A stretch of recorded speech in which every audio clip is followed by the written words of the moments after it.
سلطنه استادان چې بهر کې د ماسټرۍ او دکتورا برنامې له ترسره کولو وروسته هیواد ته راستانه شول.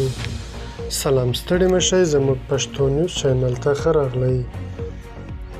د لوړو زده کړو سرپرست وزیر شیخ عبدالباقي په یو لړ ځانګړو مراسمو کې د څه باندې سلطنو هغه استادانو چې بهر کې د ماسټرۍ او دکتورا برنامې له ترسره کولو وروسته هیواد ته راستانه شوي هرکلی یې کړی او د لوړو زده کړو د وضعیت د ښه والي په برخه کې له دوی رول مهم بللی.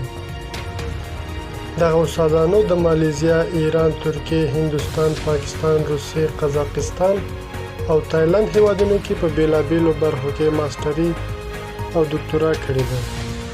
مننه چې له موږ سره وئ. که زموږ ویډیو مو خوښ شوي، زموږ چینل در سره سبسکرایب کړئ.